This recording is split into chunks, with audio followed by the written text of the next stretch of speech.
কৃতি ছাত্ৰসকলক সম্বৰ্ধনা মই ব্যক্তিগতভাৱে জীৱনত আজিলৈকে মোৰ এনেকুৱা একাডেমিক কেৰিয়াৰ নাই যে মোক আজিলৈকে এখন গামোচা পিন্ধাই পাইছে। সেইকাৰণে মই তেখেতসকলৰ প্ৰতি মই কিবা যে নীতি শিক্ষা দিব পৰা মই কিবা জ্ঞান ৰাখোঁ মই ব্যক্তিগতভাৱে নাভাবোঁ। আৰু মই আজিকালি মই ব্যৱসায়ী, মই এজন ব্যৱসায়ী। মোক বিভিন্ন ধৰণে এণ্টাৰপ্ৰেনাৰ বুলি ক'ব পাৰে, ব্যৱসায়ী বুলি ক'ব পাৰে। মই সেইকাৰণে উঠি অহা এই নতুন ভাল ভাল ৰিজাল্ট কৰিছে।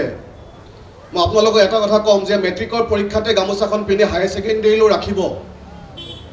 হায়াৰ ছেকেণ্ডেৰীটো কিন্তু গামোচা পিন্ধিব লাগিব। মই বহুতত দেখোঁ যে মেট্ৰিকত বিৰাট ভাল ৰিজাল্ট কৰাৰ পাছত আমি সম্বৰ্ধনা জনাওঁ, তাৰ পাছত সেই ছাত্ৰজন তাৰ পিছৰ পৰ্যায়ত তেখেতৰ ৰিজাল্ট কেনেকুৱা হয়, পাৰ্চেণ্টেজ কেনেকুৱা হয়, সেইখিনি কিন্তু আমি হয়তো কাৰো হাতত আমি খবৰ নাৰাখোঁ, বোধহয় বেছিভাগৰে। আৰু এটা কথা ক'ম তোমালোকক, পৰীক্ষা পাছ কৰি চাকৰিৰ পিছত খালি চাকৰিৰ পিছত দৌৰিবৰ কাৰণে পঢ়িব নালাগে। আমাৰ অসমত মই প্ৰতিটো মুহূৰ্ততে মই কেইটামান কথা কওঁ। মোৰ বেছিক কথাটো হৈছে যে অসমীয়াৰ অৰ্থনৈতিক জাতীয়তাবাদ। মই আপোনালোকক কৈছোঁ, মই এই নতুনকৈ ৰিজাল্ট পাছ কৰি আজি সম্বৰ্ধনা ল'বলৈ উপস্থিত থকা আপোনালোককো জনাওঁ এটা কথা যে অৰ্থনৈতিক জাতীয়তাবাদ মানে আমি অসমীয়া জাতিয়ে যেতিয়ালৈকে অৰ্থনৈতিক মজবুত নকৰোঁ তেতিয়ালৈকে আমাৰ না সাংস্কৃতিক সুৰক্ষিত থাকিব না জাতি সুৰক্ষিত থাকিব। আপোনালোকে নিজে চাই ল'ব, গুগলতো মাৰক, আজিকালিতো হাতত ChatGPTৰ পৰা ষ্টাৰ্ট কৰি সকলো অত্যাধুনিক টেকন'লজি আমাৰ হাতত থাকে, যে ভাৰতবৰ্ষৰ কোনখন ৰাজ্য অৰ্থনৈতিকভাৱে শক্তিশালী আৰু অৰ্থনৈতিকভাৱে কোনখন ৰাজ্য দুৰ্বল আৰু তাৰ কাৰণটো কি। আমি অসম 80% কৃষি প্ৰধান ৰাজ্য, কিন্তু আমাৰ ইয়াত খেতিয়কৰ সংখ্যা কিমান আৰু খেতিয়কৰ কোনটো পৰ্যায়ত আমি খেতিয়কসকলক ৰাখোঁ। কেইজন ইণ্ডাষ্ট্ৰিয়েলিষ্টে বিৰাট ডাঙৰ প্ৰতিষ্ঠান গঢ়িছে অসমৰ বাহিৰত, কেইজন ব্যৱসায়ীয়ে অসমৰ পৰা বাহিৰত গৈ ব্যৱসায় কৰিছে। আজি তাৰিখত মই ভাবোঁ যে অসমীয়া হিচাপে, ময়ো এজন ব্যৱসায়ী হিচাপে এইবিলাকত আমি বহুত পিছ পৰি আছোঁ। সেইকাৰণে কওঁ, মোৰ কেতিয়াবা বেয়া লাগে, মই যেতিয়া মোৰ বিভিন্ন ব্যৱসায়িক প্ৰতিষ্ঠানত যেতিয়া MBA কৰা ল'ৰা এটা, MTech কৰা ল'ৰা এটাই মাক বাপেকে যেতিয়া মোক কয় যে মোৰ ল'ৰাটোক অলপ তোমাৰ তাত জেগা আছে নেকি, মই বিৰাট দুখ অনুভৱ কৰোঁ। কাৰণ কেলৈ মই MTech নহয়, MBA নহয়, কিন্তু মোৰ তেতিয়া দুখ লাগে।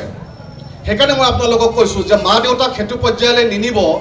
আপুনি কালি বহুত অধ্যয়নশীল হ'ল, আপোনাৰ ৰিজাল্ট ভাল, আপুনি পঢ়ি গৈ আছে, এটা সময়ত আপুনি ধমকি ৰ'ব যে আগলৈও ৰাস্তা নাই, পিছলৈও বহুত দূৰ আহিলোঁ, এতিয়া কি কৰিম। সেইটো সময়তে সৃষ্টি হয় আপোনাৰ ব্ৰেইনত এটা শব্দ, সেইটো যে ফ্ৰাষ্ট্ৰেশ্যন, সেইটো আহিবলৈ নিদিব। সেইকাৰণে মই অভিজ্ঞতা, ব্যৱসায় কৰিবলৈ, ইণ্ডাষ্ট্ৰি কৰিবলৈ ট্ৰেড লাইচেঞ্চ লাগে, টাৰ্ণঅভাৰ লাগে, ক্ৰেডেঞ্চিয়েল লাগে, আৰু সেইখিনি বুজিবলৈ অকণমান শৈক্ষিক জ্ঞান লাগে। কোনোবাই বেয়া পাব পাৰে, এইটো আপোনালোকে দুখ মাৰ্জন কৰিব। মই প্ৰেক্টিকেল কাম, মোৰ অভিজ্ঞতাখিনি মই কৈ আছোঁ। আমাৰ এতিয়া মোৰ দৈনিক অসম পৰিয়াল, ND24 ছেটেলাইট চেনেল পৰিয়াল, মোৰ কনষ্ট্ৰাকশ্যন গ্ৰুপ মিলি গোটেইকেইটা যদি প্ৰতিষ্ঠান মিলাওঁ, আমি প্ৰায় ওচৰা ওচৰি 800 পৰা 900 আমাৰ পৰিয়ালৰ সদস্য আছে। তাৰে 95% যিটো কোৱালিফিকেশ্যন আছে চবৰে মিনিমাম গ্ৰেজুৱেট, 95%। বাকী ইলেক্ট্ৰিচিয়ান কিবা তেনেকুৱা কিবা কিবি সেইবিলাক 5% মই ধৰিলোঁ। সেইকাৰণে কৈছোঁ যে আপুনি লাইন এতিয়াই ঠিক কৰিব যে মই মেট্ৰিকত ইমান ধুনীয়া পাৰ্চেণ্টেজ পাছ কৰিলোঁ, ক'লৈকে যাম মই, তাৰপিছত মোৰ ৰিজাল্টটো কি আছে। অকল IAS, IPS, ডাক্তৰ এই তিনিটাকে মূলধন হিচাপে লৈ ইয়াক নাবাঢ়িব, এইকেইটাকে মূল লক্ষ্য হিচাপে লৈ ইয়াক নাবাঢ়িব। তাৰ মাজত আপোনালোকে ব্যৱসায় ৰাখক, তাৰ মাজত আপোনালোকে সাংবাদিকতা ৰাখক, তাৰ মাজত আপোনালোকে এৰোপ্লেনৰ এয়াৰক্ৰাফ্টৰ আপুনি মাৰ্চেণ্ট তাৰপিছত আপোনাৰ মাৰ্চেণ্ট নেভি ৰাখক, পাইলট ৰাখক। ইণ্ডিয়ান আৰ্মিত কেইজন অসমীয়াই আজিলৈকে লেফটেনেণ্ট গভৰ্ণৰ হৈছে, কেইজন GOC হৈছে? নাই। আমাৰ চিন্তাটো IPSত শেষ, IASত শেষ, ACSত শেষ, ডক্টৰত শেষ, MBBS। তাতকৈ বেছি যাব পৰা নাই। আমি আজমল ফাউণ্ডেশ্যনক বহুতে সময় সাপেক্ষে সমালোচনা কৰোঁ যে 40টা 40+ তেওঁলোকৰ তাৰ পৰা UPSC তেওঁলোকৰ ৰিজাল্ট আজমল ফাউণ্ডেশ্যন, কিন্তু আমি কেইজন IAS IPS প্ৰডাকশ্যন দিব পাৰিছোঁ? কেইজন প্ৰডাকশ্যন হৈছে আমাৰ অসমৰ পৰা IAS কেইজন ওলায়, IPS কেইজন ওলায়? নোলায়। তাৰ কাৰণে পৰিৱেশ লাগিব, তাৰ কাৰণে অধ্যয়ন লাগিব, আৰু এজন ভাল মনৰ ব্যক্তি হ'ব লাগিব, তাৰ ঘৰত তেখেতৰ পৰিৱেশ লাগিব। এই সকলোবিলাক চইচ আপোনালোকৰ, কিন্তু নিৰ্ধাৰণ কৰিব এতিয়াই।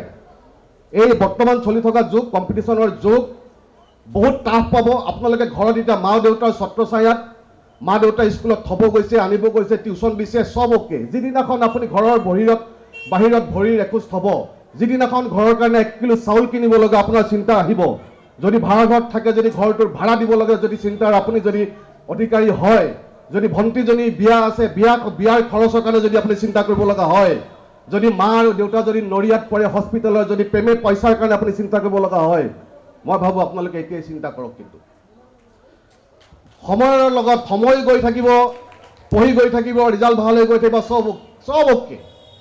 মই প্ৰেক্টিকেল কথা কৈছোঁ, মোৰ অভিজ্ঞতা, মোৰ চকুৰে দেখা অভিজ্ঞতা। কিতাপৰ অভিজ্ঞতা, ভাষণ আৰু প্ৰেক্টিকেল জীৱন বেলেগ বস্তু।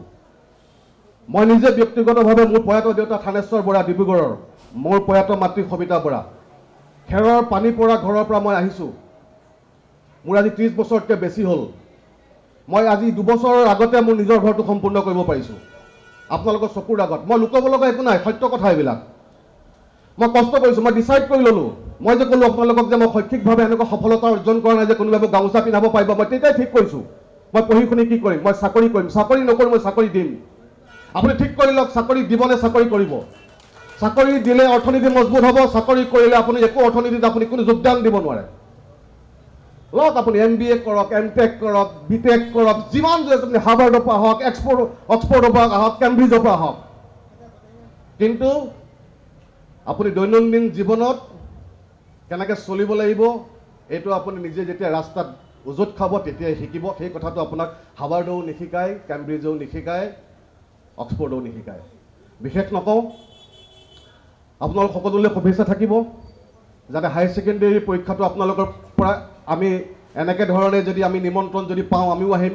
এই পুনৰবাৰ একেখিনি ছাত্ৰকে আমি এইবাৰ কোনোবা 72% হ'ব পাৰে, কোনোবা 76% হ'ব পাৰে, যাতে 96%ৰ কাৰণে আমি আহোঁ, আপোনালোকক গামোচা পিন্ধাওঁ, আপোনালোকে এজন ভাল অসমীয়া মনৰ মানুহ অধিকাৰী হয়, অসমখনক যাতে ভাল পায়, আপোনালোকৰ তেজত যাতে অসমখন প্ৰতিটো মুহূৰ্তত কঢ়িয়াই লৈ ফুৰে, পৃথিৱীৰ যিকোনো জেগালৈকে নাযাওক কিয়, অসম আৰু অসমীয়াত্বটো সদায় যেতিয়া আপোনাৰ তেজত যিকোনো মুহূৰ্তত আপুনি উপলব্ধি কৰি থাকিব মই অসমীয়া। আৰু এটা কথা কওঁ তোমালোকক, নতুনকৈ পাছ কৰা ল'ৰাসকলক, ছোৱালীসকলক, ভগৱান কিন্তু মা দেউতা দেই, মন্দিৰৰ পিছত ধৰি নাযাবা। জীৱিত ভগৱান, ঘৰত থকা ভগৱানক যদি তুমি নেদেখাকে মন্দিৰৰ ভগৱানক যদি সন্তুষ্ট কৰিব যোৱা, সেই ভগৱানেও তোমাক ক'ব, তোক মই ঘৰতে দিছোঁ ভগৱান, তই ক'ত ভগৱান বিচাৰি ফুৰিছ? সেইকাৰণে মা দেউতাক যিমান ভক্তি কৰিবা, যিমান শ্ৰদ্ধা কৰিবা, যিমান পূজা কৰিবা, অনাগত দিনত তোমাৰ জীৱন উজ্জ্বল হোৱাৰ ক্ষেত্ৰত কোনো বাধাৰ প্ৰাচীৰ হ'ব নোৱাৰে। ধন্যবাদ। জয় অসম।